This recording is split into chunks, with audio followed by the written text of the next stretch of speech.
Welcome back. This is Joy News Desk with Benjamin Akakpo. Now, we're live on DSTV channel 421, GoTV channel 124. Coming up in this bulletin, President Akufo-Addo has reiterated his conviction that setting aside the 4th of August as Founders' Day remains an appropriate way to recognize and appreciate the collective efforts of the nation's forebears in securing the independence of the state. Today, 76 years later, and 66 years after independence, our nation is considered a beacon of democracy and stability in Africa.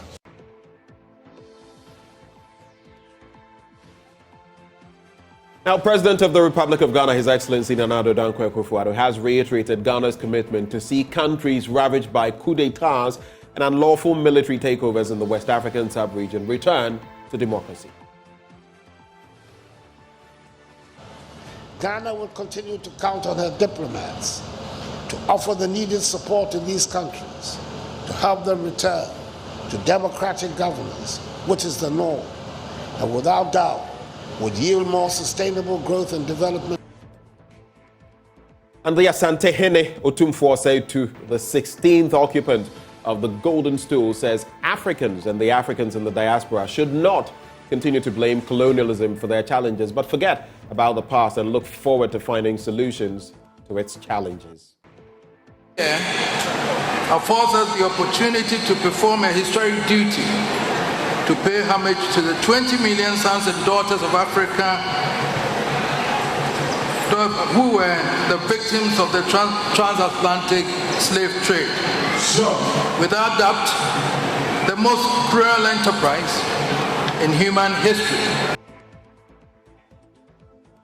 And a professor of educational leadership at the University of Cape Coast, Professor George Akufo-Addo, is calling for a more holistic approach in addressing issues related to education in the country. We have presidents who behave like national chairmen of parties. If we have vice chancellors who behave as agencies of a particular political party, if we have deans who are behaving like agents of particular political party, then policy reform implementation will continue to be a challenge. Stay tuned for these and more on Joy News Desk up next.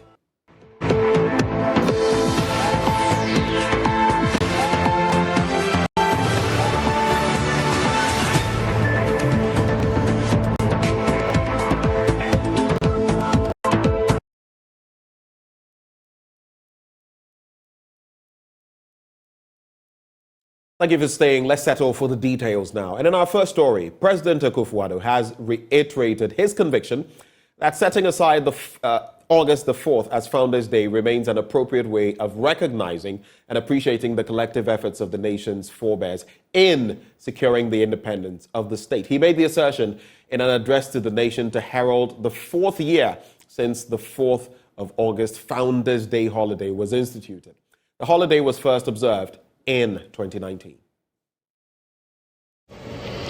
Our nation commemorated the maiden edition of Founders' Day, a day set aside to recognize the contributions made by successive generations of Ghanaians across many decades to the liberation of our nation from the shackles of colonialism and imperialism and the founding of the new nation state of Ghana. 4 years on, it is good to see that the needless controversy, spurred on by largely outdated political considerations that initially embroiled the celebration of this day, is being gradually set aside as more and more Ghanaians now come to appreciate the collective effort made by many Ghanaians to the process of gaining our independence. 4th August, in the life and history of our nation, is one of utmost importance. It is indeed a sacred day.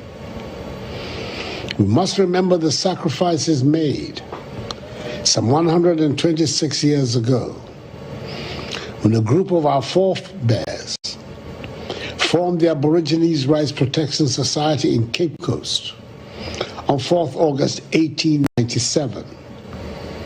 Today, 76 years later, and 66 years after independence, our nation is considered a beacon of democracy and stability in Africa, where the rule of law, respect for individual liberties and human rights, and the principles of democratic accountability are part and parcel of our governance structure. These are the very things for which our forebears fought. The battle our generation must fight and win is that of rapid economic development. We must set Ghana to rights and get our country to where it should be. The challenge before us remains to build a modern economy and thereby generate a prosperous, progressive, and dignified life for the mass of our people.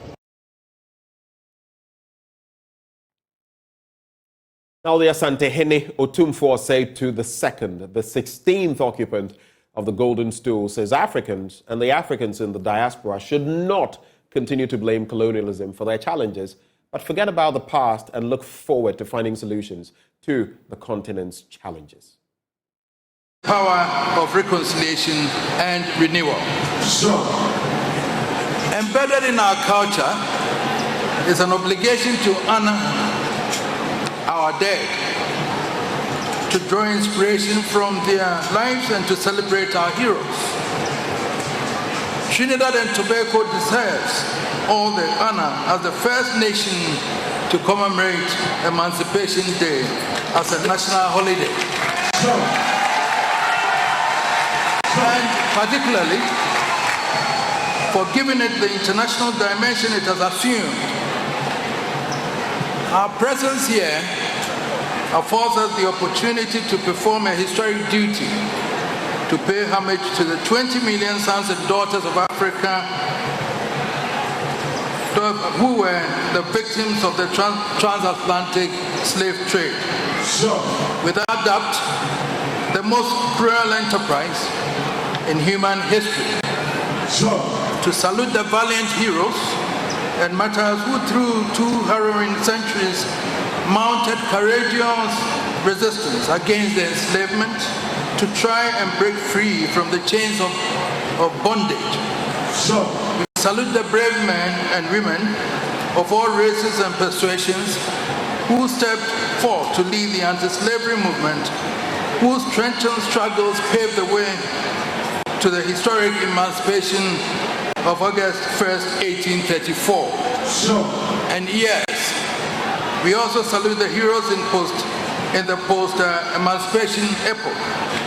Marcus Garvey, Dr. W.B. Du Bois, Dr. Martin Luther King, the radical Trinidadian intellect George Padmore, C.L.R. James, whose intellectual and philosophical ideas fanned the flames of Pan-Africanism and inspired leaders like Kwame Nkrumah, Jomo Kenyatta, and Nelson Mandela to pursue the political emancipation of the continent of Africa from the yoke of colonialism. The Emancipation Act, passed by the British government granting the slaves freedom from bondage, entered into force on August 1st, 1834. It set the momentum for the European countries and the United States, but decades of intense struggle lay ahead before the consolidation of the process. But while the slaves from Africa were at least nominally free from bondage in the lands of former toil, the continent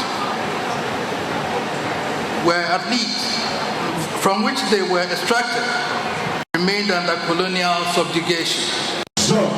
It was not until 130 years after the emancipation of African slaves that both the mother continent of Africa and the countries of the Caribbean, where they were now domiciled, could gain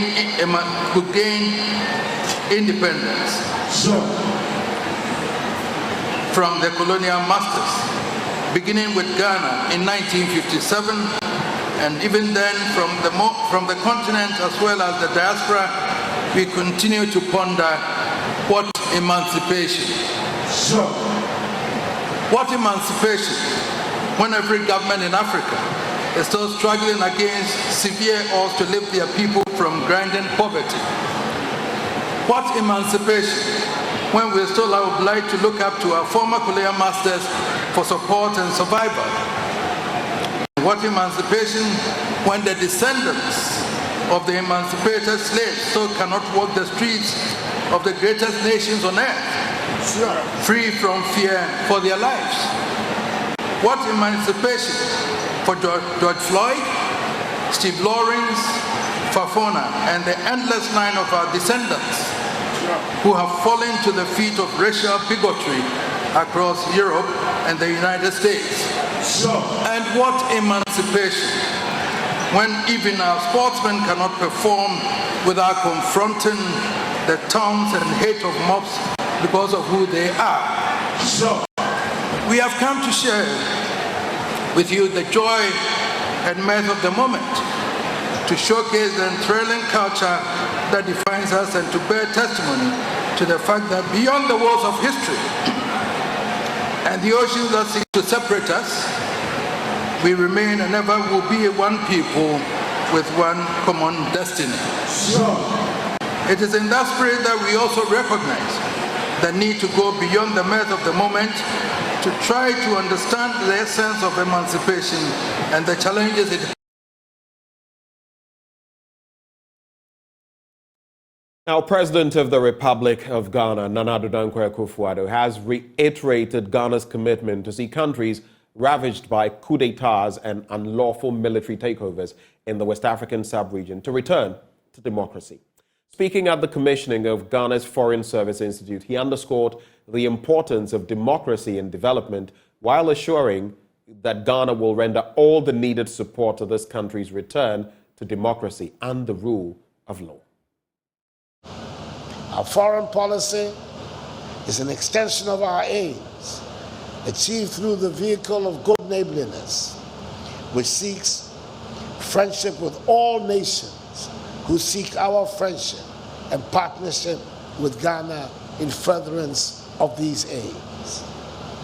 These policy objectives aim at positioning Ghana as a key player in global diplomacy and fostering mutually beneficial relations with other nations.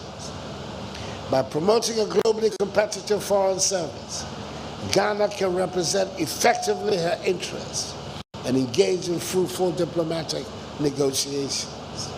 Additionally, leveraging Ghana's governance and security credentials enhances the country's reputation as a stable and reliable partner committed to democratic values and attracting foreign investments and fostering economic growth.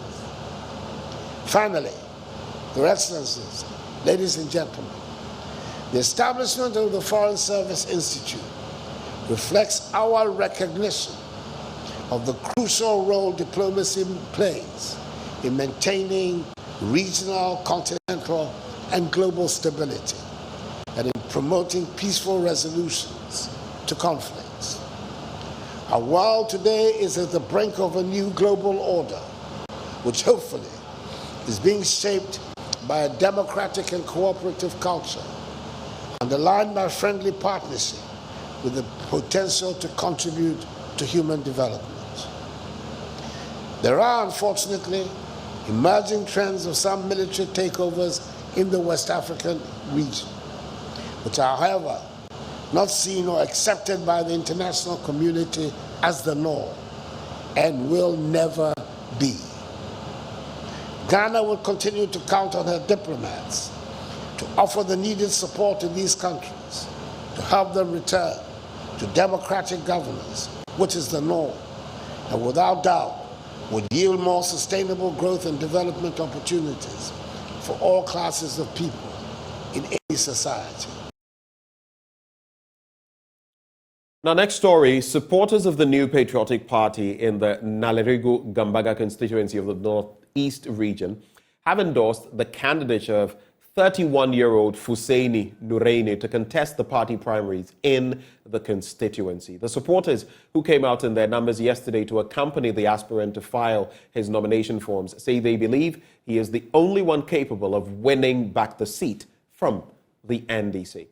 Now, addressing the media after his successful filing in the regional capital, Nalerigu, Fuseini Nuraini called on his supporters to engage in a clean and decent campaign while appealing to the delegates to choose competence and party interest over any other considerations. Of supporters of the new patriotic party in the Nalerigu-Gambaga constituency of the Northeast region poured out from their homes to endorse and support the bid of 31-year-old Fuseini Nuraini to contest the incoming primaries as the parliamentary candidate for the party in the constituency. The charged supporters who came from far and near in the constituency converged in Langbinsi before marching 28 kilometers away in vehicles and on motorbikes to the regional capital Nalerigu to accompany the young aspirant to deliver his nomination forms and complete the filing process ahead of the elections.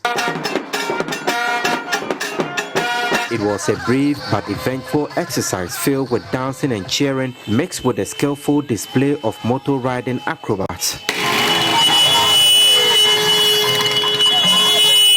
At every community along the road, people who described themselves as his supporters came out to join the convoy, which extended several miles and led to a sort of traffic jam on the Walewale-Nalerigu road.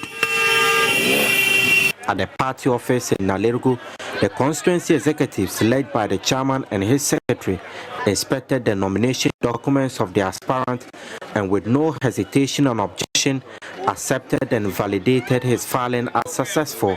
The aspirant, Fuseini Nuraini, is a direct brother to the regional chairman of the MPP, Fuseini Nuruddin. He is 31 years old and holder of an MMC in Industrial Finance and Investment from the Kwame Nkrumah University of Science and Technology.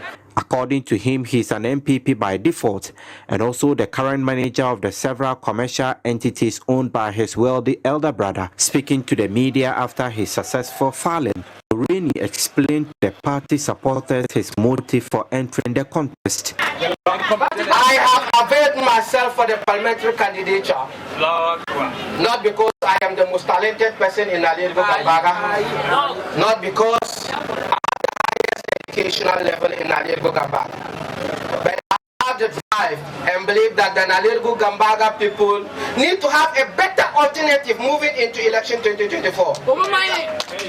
The MPP has to bring its best man forward.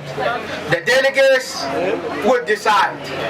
I am not the person to decide. But if I had the feeling that there was somebody within those contestants who had a better argument, better record than I do, I wouldn't have been in this contest. So I feel I can give Nalerigu-Gambaga constituency the representation it deserves. He appealed to the delegates in the constituency to choose a winnable candidate to assist and support Dr. Mahmoud Bawumia as the flag bearer to break the eight. The eight breaking is something we cannot risk.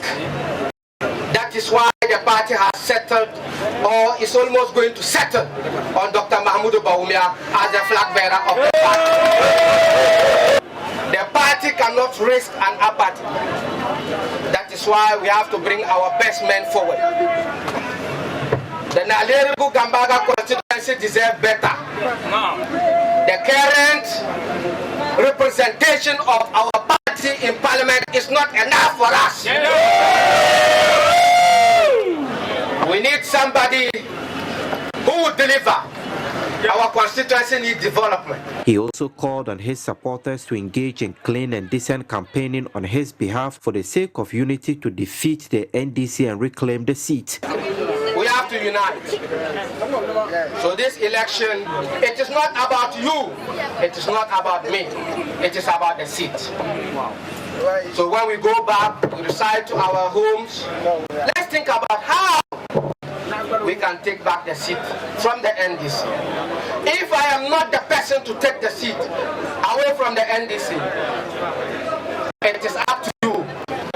And I pray that I find favor in your thoughts. Thank you. Ladies and gentlemen. Some of his supporters, after a march through the streets of Nalerigu, spoke to Joy News. I am telling you, you all know what Hadia Halima people of Northeast, I am telling you, Nuren is a replica of Haji Alima. And if we vote for Haji Nureni, we have voted for Haji Alima. She will come and continue with all the things that Haji Alima did. People are going around telling us that she has asked them to stand. I am telling you today from authority and on my book that Haji has not asked anybody to stand on her behalf. Nureni's message is that he needs unity. With his track record, as nobody, he's not a constituency officer, he has never been a regional officer or whatsoever. He's just a party boy, just like me, but he has helped, and I can count numerous of people who have benefited from him. And now he's no one. What if he becomes the MP? Everything will now be in our hands. Ilyas Sutanko reporting from Nalerugu for Joy News. In our next story, a professor of educational leadership at the University of Cape Coast, Professor George Akufo-Addo, is calling for a more holistic approach in addressing issues related to education in the country. According to him, the country's inability to draw the lines between politics and issues of national interest will continue to hurt the nation in its quest to have quality education. He was speaking at the Maiden State of Education in Ghana lecture series organized by the Educational Research and Innovation Studies at the University of Education. In ensuring that future educational policies are collectively owned by Ghanaians irrespective of political, tribal, or religious orientation, it is important that questions around affordability, feasibility, and sustainability are placed at the center of the policy discourses right from the initiation phase. Questions such as the following will be strategically helpful. Is the policy affordable in terms of its sociocultural, private, political, financial cost? What is or will be the opportunity cost of the intended policy to stakeholders? 2, is the policy feasible or workable in terms of requisite resources, human, material, etc., for implementation within the context of access, quality, and equity? And 3, is the policy sustainable in terms of the political will to commit moral and financial support to ensure continuity beyond the lifespan of the initiator? Governments should rethink the following issues that I have identified with my engagement with the aforementioned policies. Like the PNDC, hostile reactions were received from the NPP, and the degree of threats and tagging that characterized contrasting opinions tended to silence citizens and stifle constructive implementation ideas. In future policy reforms, governments should create a non-threatening environment and embrace contrasting views on policy implementation. A national stakeholder forum devoid of political party discrimination should be created for constructive interrogation of issues. The issue is not with differentiated political ideologies, because in the West, there are political ideological differences, and yet their systems work well. I think what is killing us is the fact that before campaigns, you say so many things. Yes, you want power. So you promise, you come out with manifestos, you want it, that one, fine. But once you win the elections, that manifesto must move beyond the political angle to a national angle, where you engage people irrespective of their party orientations, to engage in your agenda, so that once you start implementing, it becomes the property of the people, the property of the nation.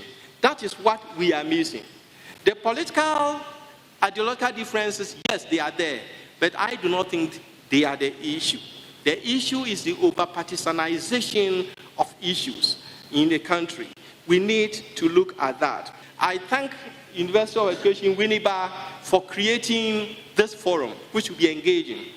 One thing that is affecting education seriously is the fact that we have developed a mentality of not drawing line between political party leadership and governance leadership.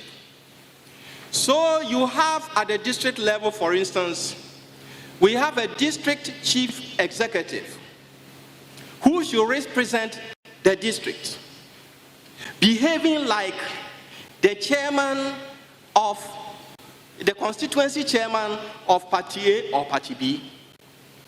You have a regional minister who should be projecting the interest of the region. The region which comprises people of different religious, tribal, political orientations, who behaves as the chairman of the regional chairman of a political party. And that is the challenge that we have.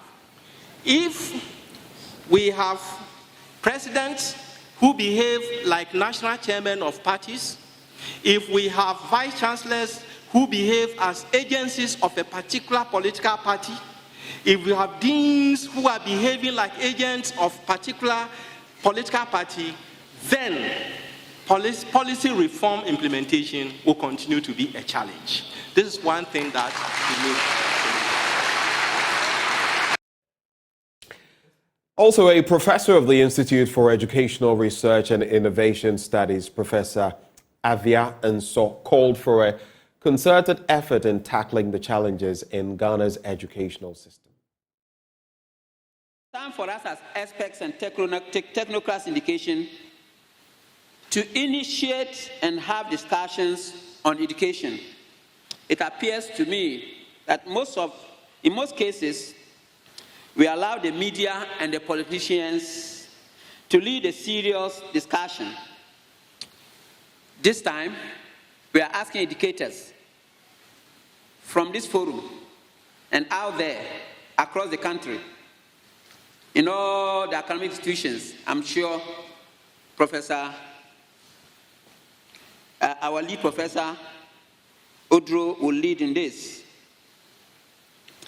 so that we, this time, will serve the menu for discussion and not the media and the politician. The latter objective motivated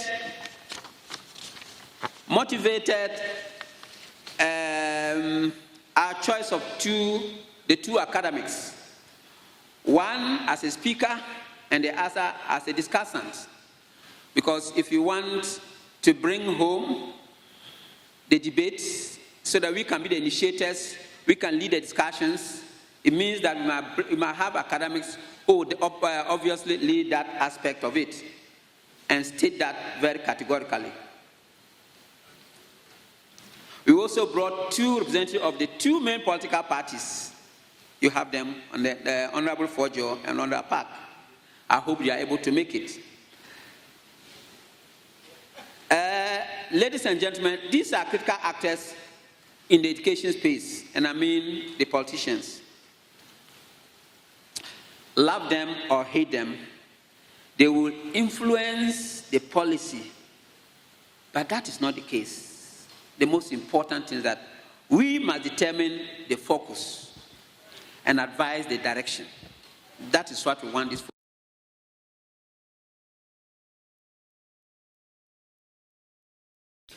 And the Dean of the School of Creative Arts at the university, Professor Obed Akwa, underscored the need for a critical review of Ghana's educational sector. As a teacher education institution, Education for Excellence, I think that such discussions are very core to our mandate. You know, our vision to be an internationally reputable institution for teacher education. And we have the mission to train competent teachers for all levels of education, do research, and disseminate information. And so it is within our mandate to drive educational policies relevant to our academic programs as an institution. And you agree with me that Ghana has actually faced several challenges in its education system. Historically, you can talk about access to education was limited, especially in the rural areas. However, the government made significant efforts to improve access and quality. So, those of you in education, remember in 1987, Ghana introduced the free and compulsory basic education policy just to ensure that every child had access to basic education. And over time, enrollment rates increased. The primary school completion rates improved. So Ghana has continued to make progress in its educational system. Ladies and gentlemen, we are not oblivious of the fact that there are still challenges. There have been efforts to improve infrastructure, teacher training, and access to educational resources. However, there are still issues with overcrowded classrooms, teacher shortages, disparities between urban and rural areas in terms of access to quality education. We can talk of curriculum relevance and the readiness of our graduates for the job market. It is essential to note that the future of education in any country is influenced by various factors. So we can talk about government policies, economic conditions, technological advancement, and societal changes. So therefore, the trajectory of education in Ghana would depend on how these factors evolve and how effectively all stakeholders, including our university, will address them.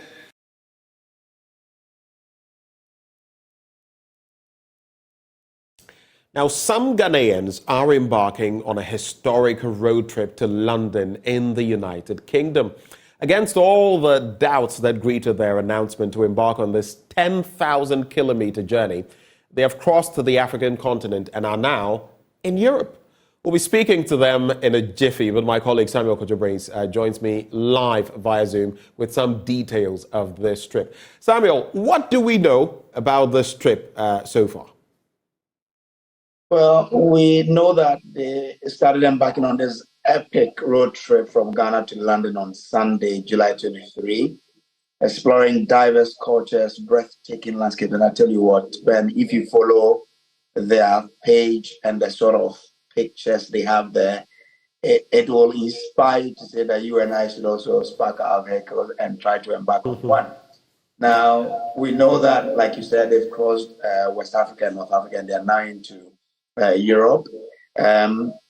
My last chat I had with them indicated that they are on their way to Monaco, and it's been such an exciting one. We understand that because of work-related issues, some of the participants would have to fly out to various destinations, including to South Africa and Netherlands. But we understand they will be picking some passengers along the way, and the number of people expected to arrive in the UK are 9 in Oban.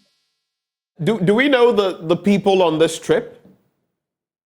A little understanding or a little background check we've done indicates that there are, I think, about 7 people on the trip now. Now we have Kwabena Pepra, who is a real estate developer.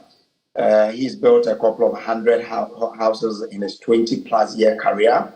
We have Kwame Pepra, who is also a managing director of Phoenix Realty Limited. He's a real estate developer. And they've developed Red Square, Rocky's Nest, and are currently developing the Blay in Oyarefa. We have Kwajo Saka, who is the CEO of Saka Homes and also a real estate developer with many homes under his belt. Franklin Peters is the MD of Inkit, printers, outdoor advertisers, and publishers.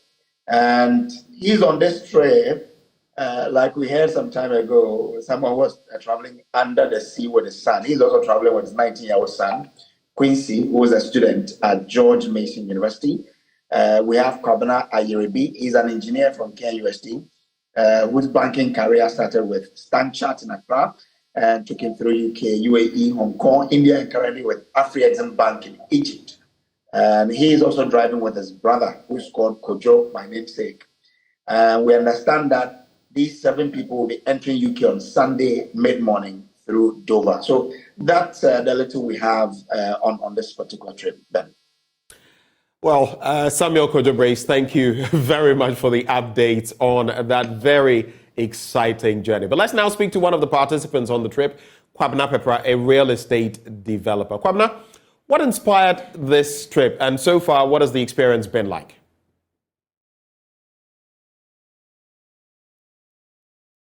Hello, Kwabena, you would have to unmute, please.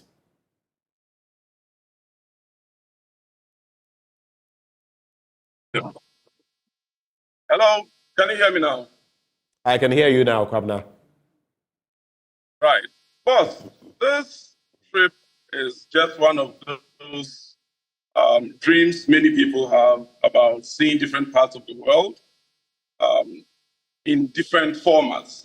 We've all driven around Accra, Ghana, West Africa. We've done lots of road trips. We're a couple of friends, and we like to explore. We've gone to Mount Kilimanjaro in Tanzania. We've seen different parts of the world. Driving to London is, like I said earlier, a dream. We figured out, why not? When we were asked why, we said, why not? If it's possible, why not try it? After all, what's the worst that could happen? We could get to a point and return, or we could succeed. So we did some research. We figured out all the routes, spoke to people who've done it, and here we are. So we're on our way to London. It's come with different experiences around different terrains, different border crossings, countries, cultures, and it's not something that you can actually get. You can't explain it to people. You should experience it yourself to understand the feeling that goes with it. And maybe to wrap with you, Kwabena, what lessons would you say you've learned en route? I can only say that the ECOWAS doesn't work. As you know, free movement of goods and people, it doesn't work. It's not that free. It's not that easy. Crossing borders in Africa is just so disheartening. You get to Europe and you realize it's just free, it's open, you don't have any borders. You just drive from Spain, you enter France. But you're in Africa and you get to Elubo and they expect you to jump through hoops to cross. It's not interesting at all. Well, thank you. Kwabena Pepra is a real estate developer and he is on that tour that has been embarked on. Thank you, Kwabena, for engaging us.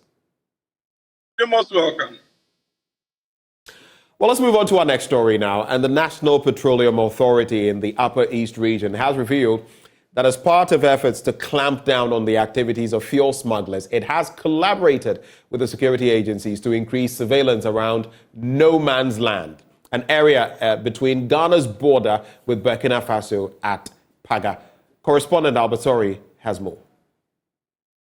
No Man's Land is an area lying between each side of the border between Ghana and Burkina Faso at Paga. The area was given this name because it neither belongs to Ghana nor Burkina Faso. Until the early parts of this year, No Man's Land was a fertile ground for the smuggling of petroleum products from Ghana into Burkina Faso and vice versa. Speaking at a media engagement at Bolgatanga, the Upper East Regional Manager of the National Petroleum Authority, NPA, Bashiru Natogma, said the smugglers often hide under the cover of the night and wait at No Man's Land, where petrol and sometimes diesel is brought and offloaded into vehicles and taken across the border into Ghana. He said at other times, the product is taken from Ghana into Burkina Faso. This usually happens when the prices of the petroleum products are cheaper in either country. Their activities, bringing product crossing here, you know what's about to the country. It affects you and I, because government revenues will be curtailed. He said, apart from the fact that smuggling is a crime, the NPA was more concerned about the products coming from Burkina Faso into Ghana because the integrity of such products cannot be vouched for, and therefore unwholesome products could find their way to the pumps. As part of measures to end these illegal activities, the NPA collaborated with the security agencies to intensify surveillance on Ghana's side of the border, and this has made it difficult for the smugglers to continue with their activities.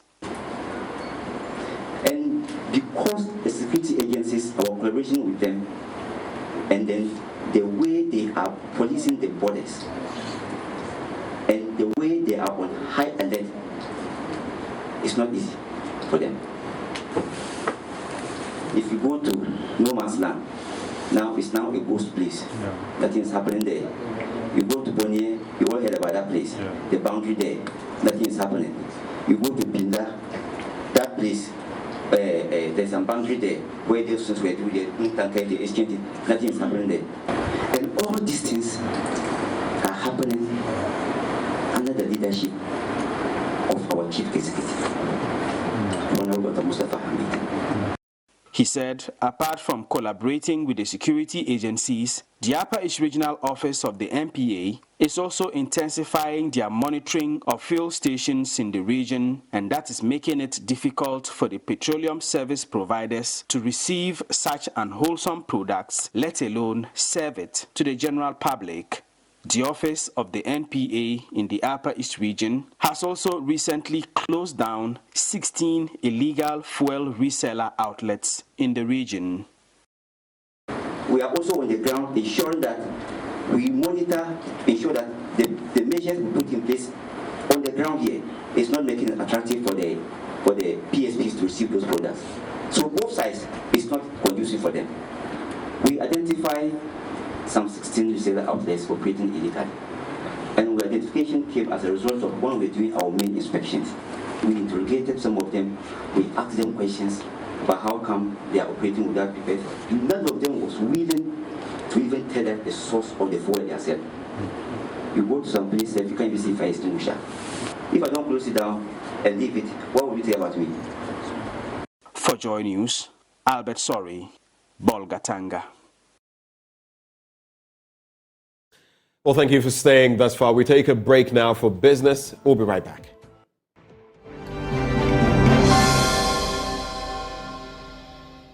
Hello, good morning. This is the business segment on Joy News Desk with me, Pius Kojo-Baka.